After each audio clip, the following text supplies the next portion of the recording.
Welcome to the Neurostimulation Podcast. The Neurostimulation Podcast is all about exploring the fascinating world of neuroscience in general and clinical neurostimulation in particular, how it works, the latest research breakthroughs, and most importantly, how that research is being translated into real-world treatments that can improve health and wellness. Whether you're a healthcare professional, a researcher, a student, or just someone who's curious about how our brains work and what we can do to help them work better, this podcast is for you. My mission with this podcast is to make neuroscience accessible, inspiring, and relevant to your life. This podcast is separate from my clinical and academic roles and is part of my personal effort to bring neuroscience education to the general public, free of charge. Accordingly, it's important that I emphasize that the information shared in the podcast is intended for educational purposes only and not as medical advice. Always consult with your own healthcare provider to discuss your specific health needs and treatment options. This episode is presented by ZipStim Neurostimulation. ZipStim is the neurostimulation clinic that I own and operate. For more information about our neurostimulation programs, you can check us out at zipstim.com. That's ZIPSTIM.com. Today, I'm really excited to talk to Jenny Lytle. Jenny is a nurse with over 30 years of experience in hospice and end-of-life care. She experienced a profound shift when her mother, who was also a nurse, suddenly passed away. In her grief, Jenny realized that her mom, like so many nurses, had prioritized everyone else at the expense of her own well-being. Determined to break that cycle, Jenny embarked on a journey of self-discovery, embracing coaching and personalized self-care. She found that caring for others really does begin with caring for yourself. Now, Jenny is the author of Self-Care Isn't Selfish, the Compassionate Nurse's Step-by-Step Guide to Stress Relief. Jenny helps nurses and other caregivers through her proprietary Becoming method, providing practical, personalized strategies to manage stress, prioritize self-care, and continue caring for others with greater impact. Jenny's message really is that self-care isn't selfish. It's essential if we want to continue to care for others and live our best lives.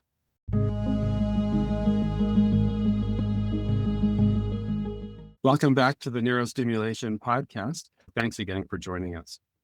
Well, thank you so much. I appreciate the opportunity, Michael. So Jenny, could you please just maybe introduce yourself, tell us a little bit about your background, and then we can get into understanding more about your expertise and your work and your book. Especially, I really would like to talk about your book and make sure that everyone knows about that.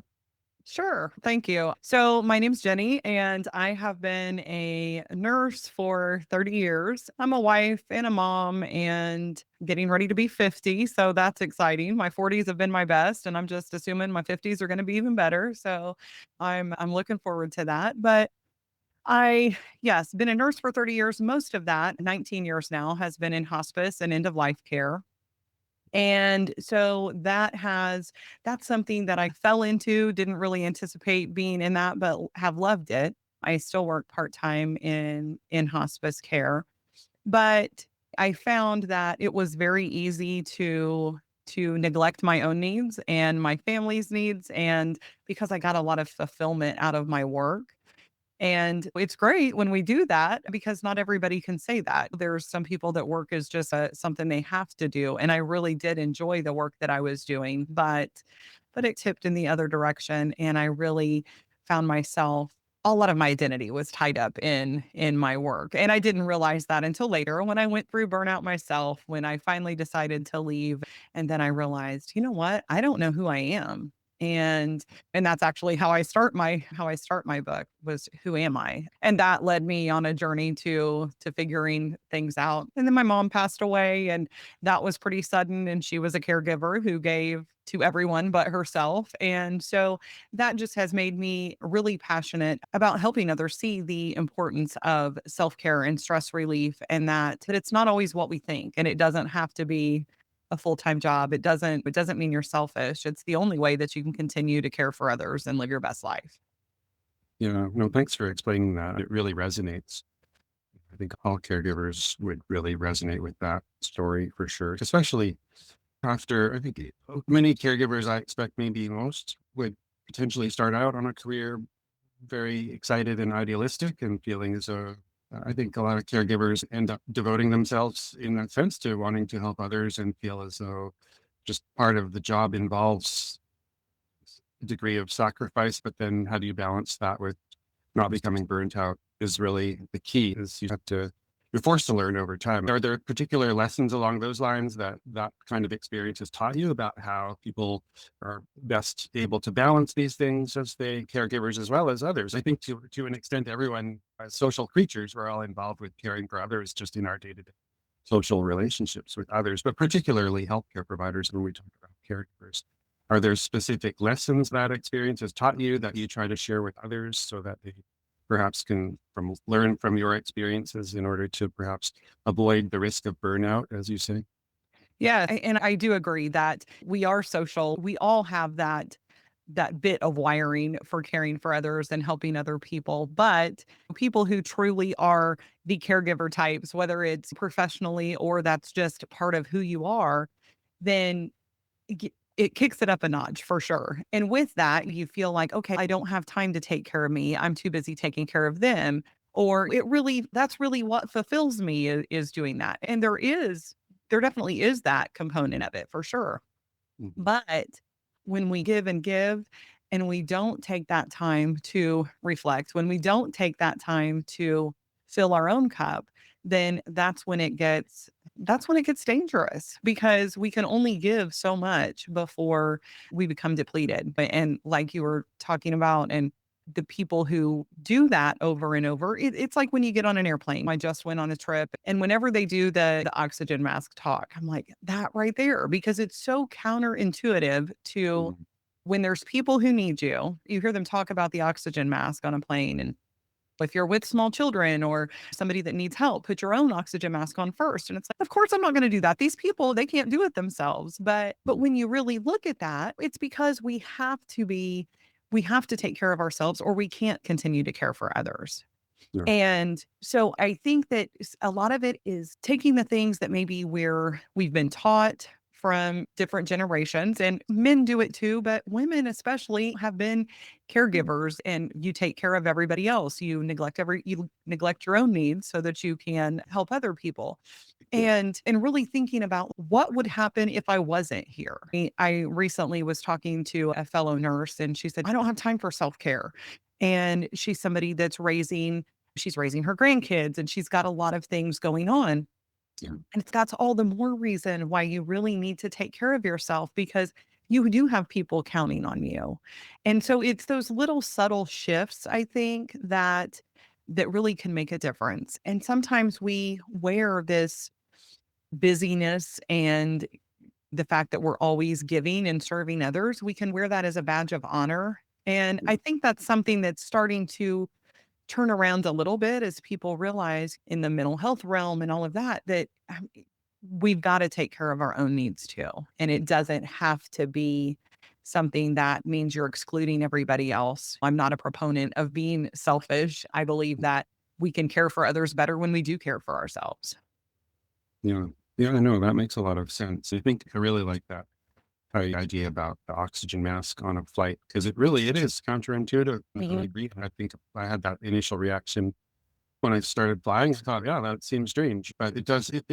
Yeah, it just occurred to me as you were describing that it really does reflect the importance of even at the outset making self care the first priority. Because in a way, you have to in order to even just get gas in your tank, right? Mhm. Be able to offer help to others.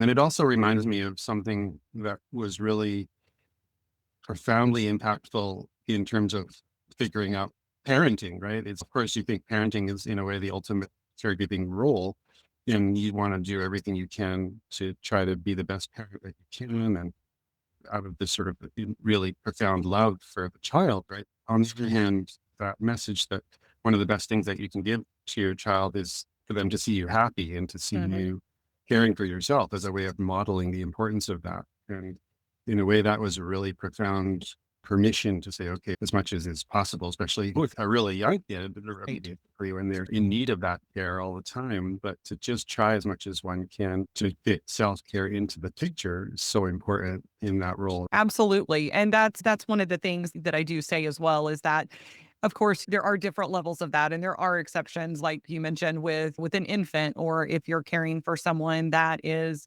elderly or incapacitated in some way and truly has to have that 24/7 eyes on you care, then that's going to look different than if are a part-time caregiver for someone or if you're working in a caregiving capacity or you have older children. Just figuring out like what that looks like and that's where I really encourage a personalized approach to that instead of thinking of self-care as one size fits all, looking at what is it that I know fills me up.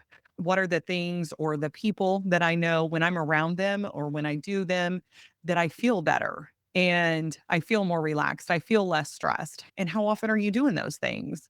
And just being conscious of that. And really that starts with just checking in with yourself instead of just pushing through the next thing, slowing down and just thinking, okay, you know what? Like, how am I really right now? Yeah.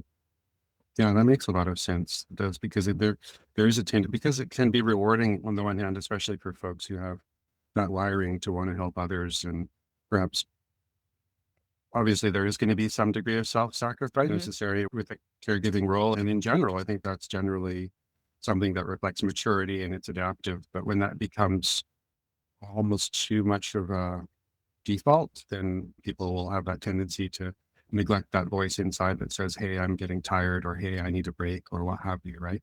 I'm curious though, I think that's key in terms of what you just mentioned about the personalization. Can you expand on that a little and maybe talk a bit about I'm interested to hear more about your becoming method and the acronym and how that all relates to the personalization. I expect that's part of it. Yes, yes, it is. Yeah, when I first was on my own journey, when I left my first hospice job, and at first I felt this sense of freedom, and then I thought, wait a minute, now who am I? And I went into a dark place of trying to figure out what my life was supposed to look like then. And part of that was the job and leaving that. It had been a very big part of my life. And the people there as well. I started when the company was small. And so it was like a dysfunctional family. It was hard to leave that. And also, my youngest sons were a junior and senior in high school, so I was looking at all of that dynamic changing, and there was a lot of pieces moving at that point. So I fell into coaching. I didn't really know much about that. But when I did find out a little, I thought, you know what? I love this because I've always been very interested in the way that people's minds work and people's emotions. And that's my favorite part of nursing is the psychosocial and emotional and aspects of it, not as much the physical stuff. So I went through my own kind of trying to figure out like what is it that I need to be doing. And I looked outside a lot in terms of looking at different programs that people had and reading different books and things and trying to figure out the right way to do things. And what I figured out over that time was that some of the things that they said to do weren't things that really seemed to do much for me. When I took the time to think about what is it that I really, when am I happy? When do I feel like calm and peaceful and relaxed and energized? And when I started looking at all of that and looking at the things that matter to me, then that really changed things for me. And so I had named when I formed my coaching company, I named it Becoming Your Best with Jenny Lytle RN because I think we're all in progress. We're all these works in progress, in process. We're always becoming. And Mm. that's something that I don't feel like we ever arrive at where we're supposed to be. As long as we're breathing, we're still evolving. And also it's becoming your best because your best and my best may be different. What our capabilities are, what our desires are, so there's a lot of personalization in that. And so when I started looking at some of the things that I had worked through myself to figure out who am I, what do I want, what do I want my life to look like, I ended up being able to pull that together in an acronym that kind of combines the work that I did there and it's a loose translation of the nursing process as well. And which that comes down to, so that's ADPI. So assess, diagnose, plan, implement, and evaluate. And so it's the same general ideas with the becoming method. It's overall, it's where are you now? Where do you want to go? And how are you going to get there? But it breaks things down bit by bit, starting with B as baseline for where are you now? And so really taking a look at, how life is at this moment. Because sometimes when we set off to make a change, then it can be very, very daunting when it's about there's this and here's this stuff in my past. And all of those things, yes, are true, but just getting a clear picture of where I am right now. And it's like when you're setting the GPS when you get in the car. First, to get somewhere, you need to know where you're at. Otherwise, it's gonna be a strange ride. And then moving through, like, the E is excitement, the things that light me up. And it's getting into then confidence, the gifts that you have, the skills, the talents, the all of the maybe education that plays into that. And looking also at your values and your uniqueness. So the O is only you, because we all do have those things that are special about us that sometimes we don't realize because we just assume if we can do them well, or if that's a something that we enjoy and others tell us that we're good at, everybody else can too. And that's just not true. We have those unique gifts that some of us are much better at than others. And then the things that mean most to you, the M is meaning. So what Mm. makes your life meaningful, or what kinds of things would make life more meaningful?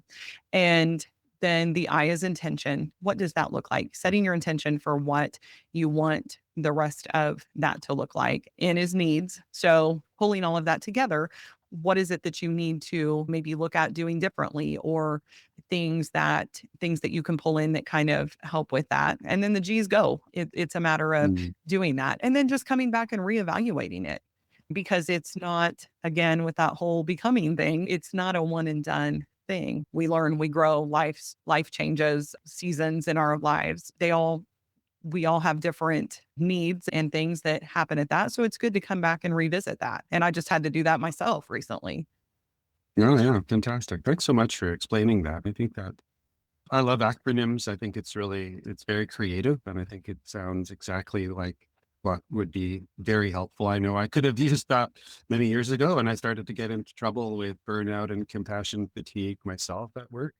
Yeah, it's one of those things that's easy to ignore and just Mhm. dismiss for too long. Most of us do for too long, and then you end up with the implications, whether it's irritability at home or just health issues, oneself neglecting your healthy lifestyle issues because of feeling inclined to be working too much and that kind of stuff. But your book then, so Self-Care Isn't Selfish, that's the title of your book, is that right? Yes, it Mm. is. It's Self-Care Isn't Selfish, the Compassionate Nurse's Step-by-Step Guide to Personalized Stress Relief. So, yes, it's short. It's pretty to the point. It's something that's a very easy read. I wanted something that would be accessible to people who maybe think, "You know what? I don't have time for self-care. I don't have time to read a big old book."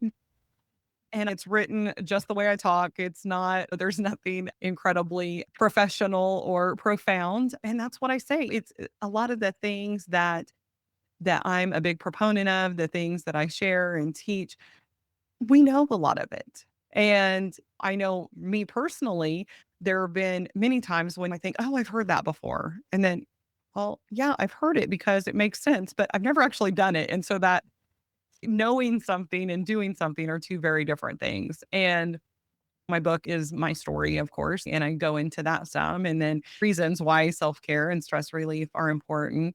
But then it's just several chapters of a page or two of here's practical things that you can do. And again, not all of them are going to apply to everybody, because like for me, I know that massages are good for me, like all the way around, mentally, Mm. physically. That's such a great that's a great thing for me, and that's what helps keep me functioning at my best. There's some people who don't want to be touched, and that's fine. I like being outside. I like starting my mornings with devotions. That's not for everybody, but it's figuring out what are those things. And I think one of the keys is trying to figure that out before you're in the midst of burnout, before you're in the midst of a crisis, because that's not when the house is on fire is not when you figure out the way to escape. So that's my book in a nutshell.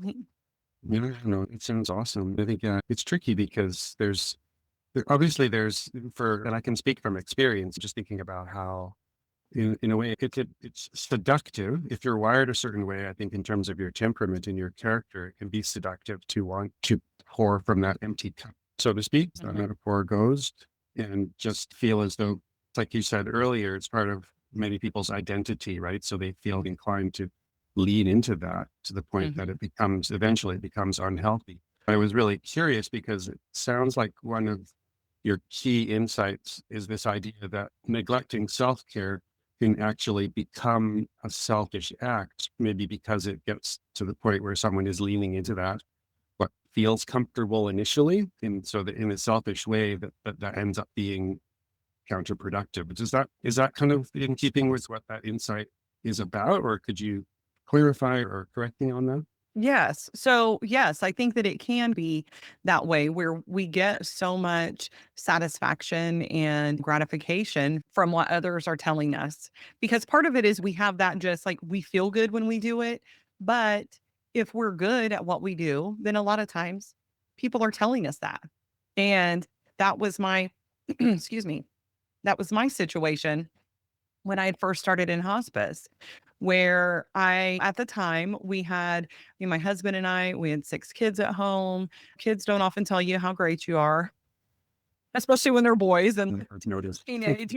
Yeah, you don't hear a lot of that. Shoot. And I always felt like I was failing somehow, which I think a lot of times as parents, we feel like we're not doing enough. But then when I started working in hospice, my patients and families, they loved me and they told me how great I was and how helpful I was. They don't know what they would have done without me. That felt good. And so then of course, these people who they really need me and we have this bond. And yes, the rest of my team's great, but they're not bonded with them like I am. And so I would I was on call for my patients all the time. We had call teams, but I was like, "No, just call me. I already know what's going on and all that." I'd go Mhm. visit them in the middle of the night, whether I was on call or not, if they needed something. And then that just carried over into when somebody needed to actually be on call. If somebody wasn't able to do it or was sick or whatever, then I'd be like, "I'll do it," because somebody had to. And I just had really bad boundaries, so I was frequently the one to do that. And Mhm. then in doing that and getting my own needs met in some ways with all of that, I neglected my family. And my husband, he was supportive and always has been of whatever I wanted to do. And my kids were understanding. But in reality, I wasn't there a lot of time when I should have been. And that's because I felt good doing what I was doing. And there could have been other people that would have picked up the slack. It didn't always have to be me, even though it felt like it at the time.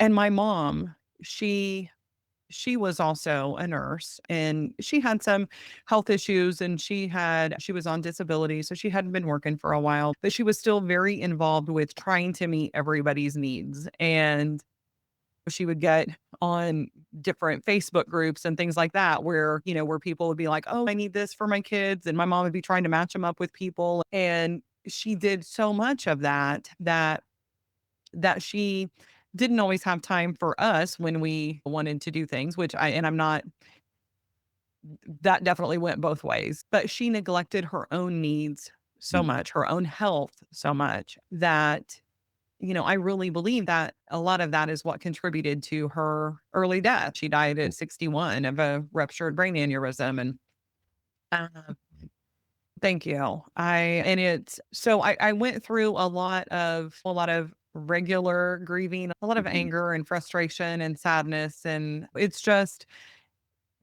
I wish that she would have taken better care of herself. I wish that I would have encouraged her to take better care of herself, other than maybe just saying, you need to take better care of yourself.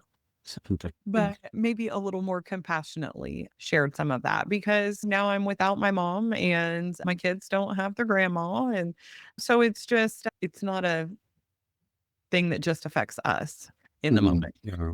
Yeah. Thanks so much for sharing your story. And again, my condolences for Thank you. your loss. And but it is, I can see how in what you're doing in this work, it's honoring your mom's Mhm. memory in terms of what you're doing to help others. And it really speaks volumes. Because I think a lot of us in that situation where we say whether it's being stuck in between, maybe stuck's not the best term, but you're supposed to feel that way sometimes. But you're like a lot of people in this generation, particularly they call the sandwich generation, maybe in between caring for younger kids and aging parents. So whether it's that at home and or a caregiving role at work, feeling like they just simply don't have time for self-care.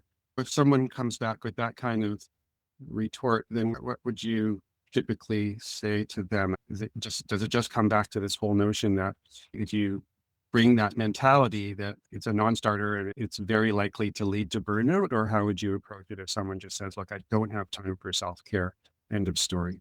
And I know that that people do have different circumstances. And like you said, especially those who are caring for parents and caring for children at the same time, and most of the time working as well and trying to balance all of that. Not saying that it's easy at all. And I don't ever want anybody to think that I'm saying just make it happen. But I do believe that sometimes when we think of self-care or we think of, okay, I need to do these things for me, that it needs to be something elaborate, that it needs to be something incredibly time consuming or expensive. And I'm all about beach vacations and spa days too. But the reality is, those don't fit into our daily lives. For some of us, those don't fit into our lives at all. And so it's finding those little things that really have more of an impact long term than maybe some of the bigger things do. So things like breathing, taking time to take a few deep breaths. And I encourage people, if the only time that you've got to yourself is when you're in the bathroom, and sometimes if you have little kids, I know that's not even to yourself, just taking 3 or 4 deep breaths while you're in there. The world is not going to stop while you have that extra 60 seconds of time, but it really can help to re regulate your nervous system and just to remind you that, hey, like I matter. And so things like that. Maybe it's going outside and getting your feet in the grass or just taking a few breaths or looking around and seeing, hey, here's the trees, here's the birds, and just having that little mini break from the norm. Doing things like focusing on gratitude because there's times when that's hard because it seems like everything is awful and it's all kind of coming down on you, and really focusing on those little things that are good. And it may be as simple as a cup of coffee or you saw a hummingbird. The hummingbirds just came here, so it's exciting to see them.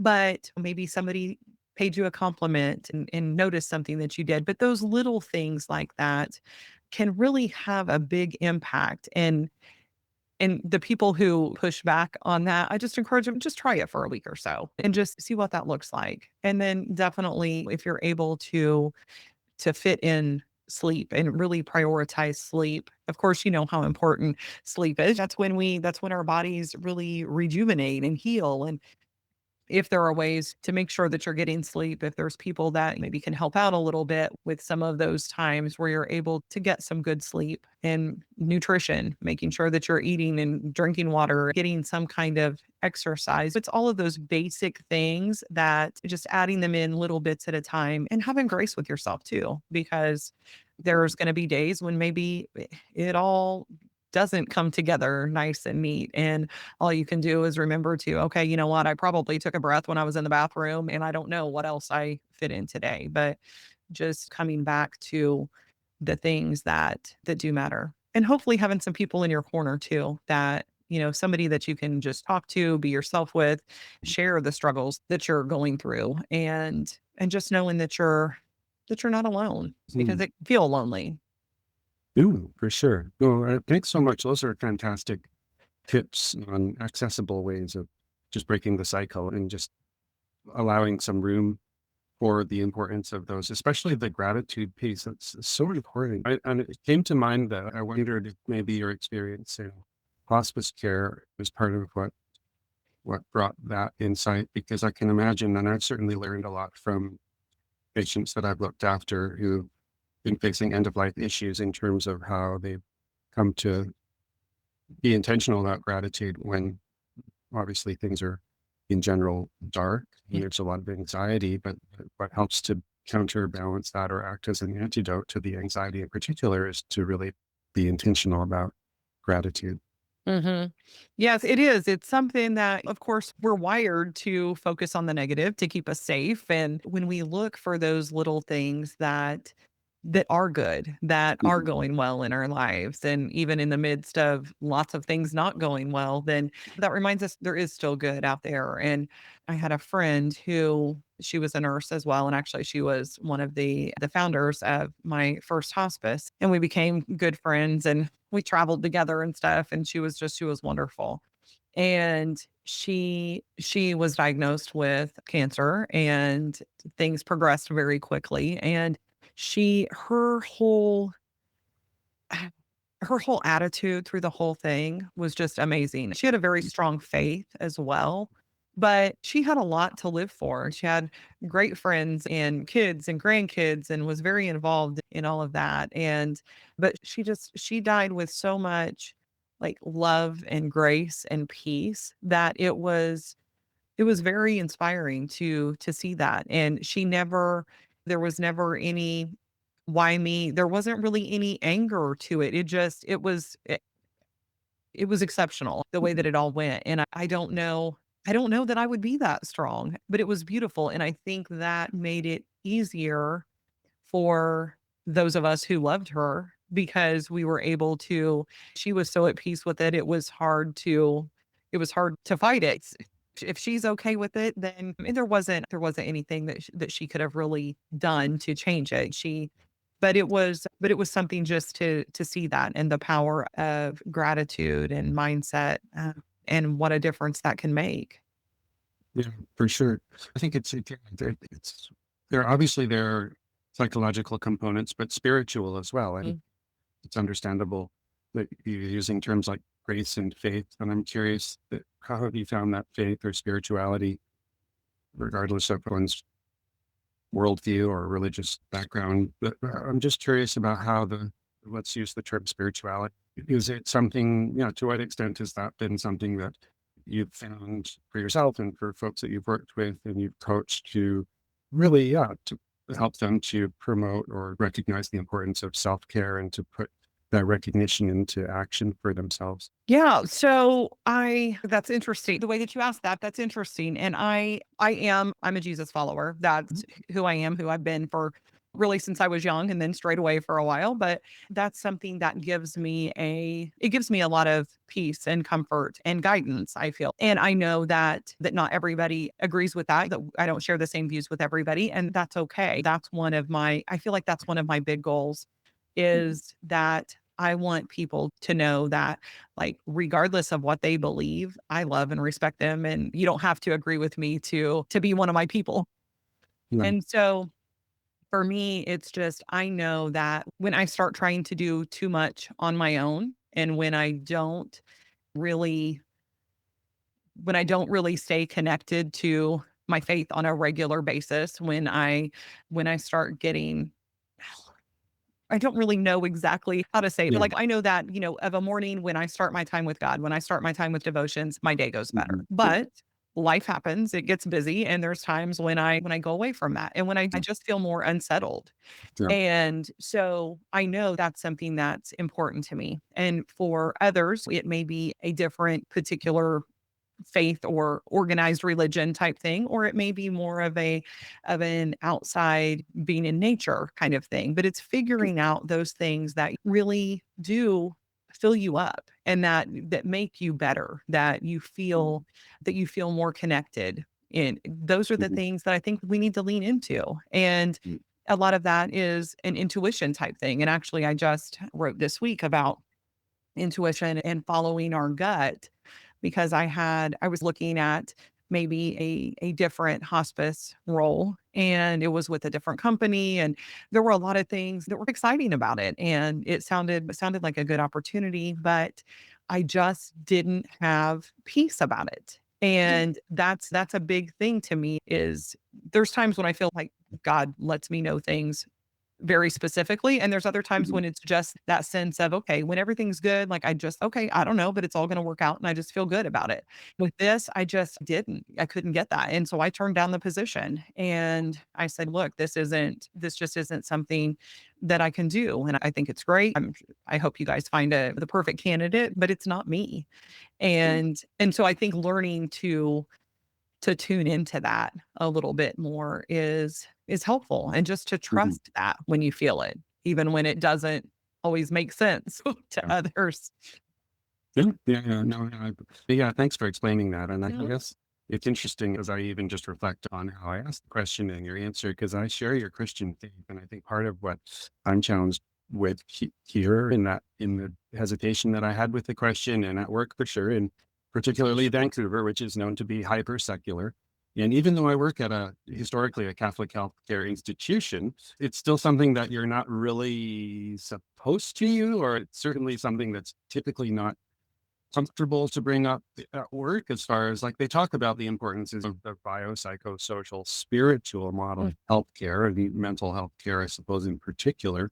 But the spiritual side of it is almost just like an afterthought. It's awkward to bring up in certain cases, but I suppose how and exactly what you just explained in terms of part of the personalization of the approach is to just try and align it with the client's worldview, whatever that is. And as you said, if it is strictly secular, maybe that relates to how they might define spirituality for themselves in terms of being in nature or whatever it is that brings that sense of transcendence or however you might describe it. And I do. I think it's something that it's easy to be uncomfortable with, because there are so many people who have had such bad experiences, I think, with Christians, that they don't want any part of that. And so and I'm not saying that I've got it all figured out or that I'm better than that. But I do believe, like, I believe that my job is to love people. And if I'm loving people and if I'm doing what I feel is right, then I don't need to judge you. I don't need to figure out if what you're doing is something that I agree with, if it's right or wrong. Like, my job's to love you. And if and when something needs to change with you, I feel like that's like God's job. And but I want people to know that they're loved no matter what. And I think that there's so much that goes on that alienates people. And I especially when it comes to mental health, here our suicide is a big thing. And it doesn't matter if I agree with everything you're doing. If you're not here, then none of that can change. So I would rather err on the side of loving and accepting someone, and maybe being part of a reason that they think maybe there is a reason to go on. And the rest of that can get figured out. But people just have to know they're cared about. Mhm. And we don't all have to agree with each other to be kind and compassionate. And I think that's something that unfortunately is a little lacking in the world. Being able to have differences and still get along. Yeah. Yeah, for sure. 100%. I think that's a really important message these days, especially obviously. Yeah, for sure. And just trying to bring, it doesn't have to, yeah, there doesn't have to be. Because again, part of why I was just thinking it's in some ways timely, and who knows, maybe it's just supposed to be that way. But we just had a message the other day at church about the issue of being the shining light on the hill, so to speak, and how it's hard to do that again in a society that's it's great in terms of being pluralistic and multicultural. And I suppose you get the secular side of that. But then when there are people from all different faiths, it's really a blessing in a way to be able to learn from them and to just find commonalities and try to just see, okay, what are, even though people may, in fact, do have different worldviews, and that's fine, then how can we find commonalities and use what's healthy about all of our different worldviews to just help to look after ourselves and each other? And it's funny that you said that, because yes, I agree. And that's something, especially when I was maybe a little more uncomfortable with my faith or not feeling quite as secure, I would I would get a little bit uncomfortable about having looking into other faiths too much, or like it was going to just sway me in a way that I didn't want it to. But and I definitely am not an expert on any religion. But what I found is that as I talk to different people from other cultures and things like that, it makes me think of things differently. It makes me question things, which really just makes my faith deeper. And that's one of the things that at our church that we always say is that our pastor just started out when our church started and said that I don't believe that doubts and questions are the enemy of our faith, but silence can be, because Mm. those things, when we bring things to the forefront and we have discussions like this, then it makes us think, oh, you know what, I hadn't thought of that, or it kind of clarifies things a little bit. Or maybe there's something that, because there's a lot of things in the Bible that make you go, what? And so having some conversations around that and what things really meant contextually and in that time period, and that can really make a difference. Where if you just keep things quiet and think, you know what, that just doesn't sit well with me, then that can have a different sort of impact on you. Yeah, definitely. 100%. No, and I guess, it makes me think, coming back to your book and to your program, the Becoming program, I guess if, in that sense, or just not necessarily related to the spiritual aspect, but just in general, I'm just curious, what have you found in your work with clients and in your own experience, this idea of becoming? Again, I love the acronym. What help me understand, what does becoming mean, as far as how, let's say, how can each of us start in that becoming journey? So say we recognize that burnout and lack of self-care is an issue. And in that sense of becoming and just really discovering ourselves and discovering that healthy balance. Yeah, what would be some initial first steps that you would typically encourage clients to try to proceed through in terms of that initial part of that journey? Yeah, I love that. So the first step, I believe, is really just taking a look at where you are right now. So starting with that baseline, and usually I do I with clients, or when I'm doing workshops or whatever, I'll do a wheel of life and have that. And I don't know if everybody's familiar with that, but so it's a circle that basically it's 10 concentric circles that are together, and so you have the different categories of your life that are on there. Maybe there's spiritual, like we were just talking about, and physical health and mental health and relationships. And maybe it's like your significant other relationship and your friends and your finances and your career. And so looking at all of those different areas and rating them from 1 to 10, with 1 being, hey, this is not going well at all, and 10 being it couldn't be any better. And really looking at those things and not overthinking it, but just quickly putting down the first thing that comes to your mind. And I always caution people to look, if you rate your family a 5, that doesn't mean you don't love your family. That just means you know that there's some things that could use some work there. And for areas that maybe don't apply, like significant other, if you're not someone with a significant other, then you can change that, or you can look at that as, okay, how do I feel about that situation? Again, very personalized. But once you've done that, then you're looking at, if you draw a line to connect all of those things, you're probably going to have some that are in the upper numbers, maybe some that are a little lower. And so when you look at that, and if that's your wheel, if that's how you're getting through life, how bumpy is your ride? And it really helps to clarify that usually there are some areas that are good and some that aren't. And we can overgeneralize and think either life's going great or it's awful. When we break that down and see those different areas, and we're able to really look at that, then we can then figure out, okay, so these areas are going pretty well. So maybe, like, why is that? Is it because I'm spending more time in them? Are there things that I can learn from that maybe I can use to bump up the other ones? Or maybe I'm putting a lot of attention on those and that's how it got there. But now maybe can I back off a little bit and move some of that attention over to something that's a little bit lower? So I think that's a great way to get started. And then just working through, what is it that you want? Because we're busy. We go through life on autopilot most of the time. We don't stop to think about, okay, we know we want something to be different. We just kind of have that feeling, but we don't know what we want to be different. And so Mm. starting to think about, what is it that you would like to change? In what ways would you like life to be different? And just really starting with all of that questioning And then making just slow steps. You don't have to do it all at once. And I know I can be a very all or nothing kind of person. If I decide that I like tea, then I'm not just going to buy one or two kinds of tea. I've got 15, and really I probably have more than that. And that's my personality. But it can be that way with when we're trying to make changes too.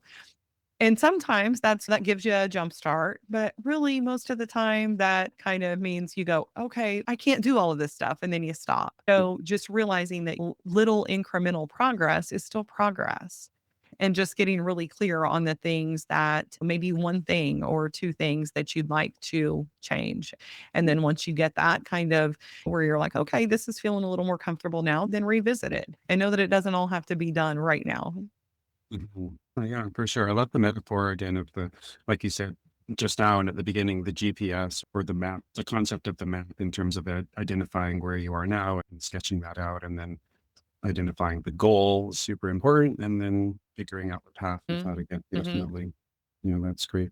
Maybe Jenny, can you share for where folks can find out about your book and your program online or on social media?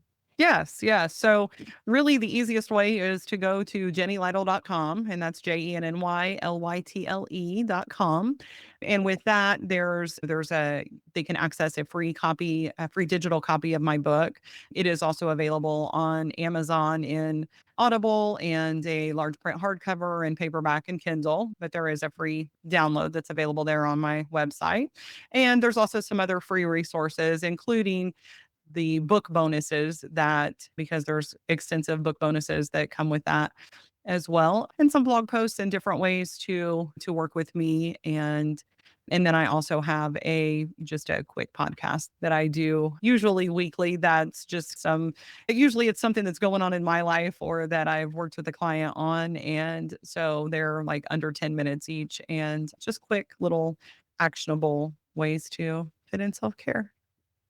That's awesome. That's great. I'll put links to all of that content in the show notes. So I'd really encourage viewers and listeners here to check out Jenny's content. It's obviously fascinating and very accessible, and I'm sure people will find that very helpful. I know I'm definitely going to continue checking out your work. So, is there anything that you wanted to share with us in closing, Jenny?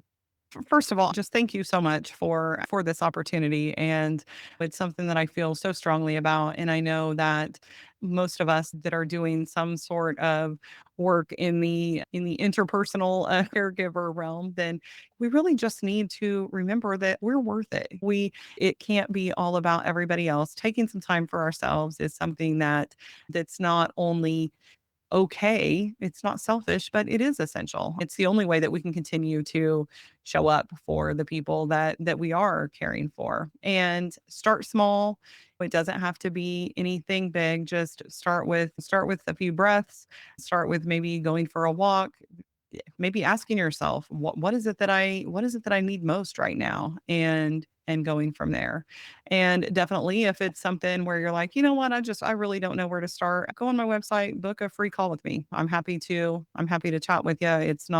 There's nothing like high pressure and salesy or anything. It's just a way to help you figure things out a little bit. So thank you.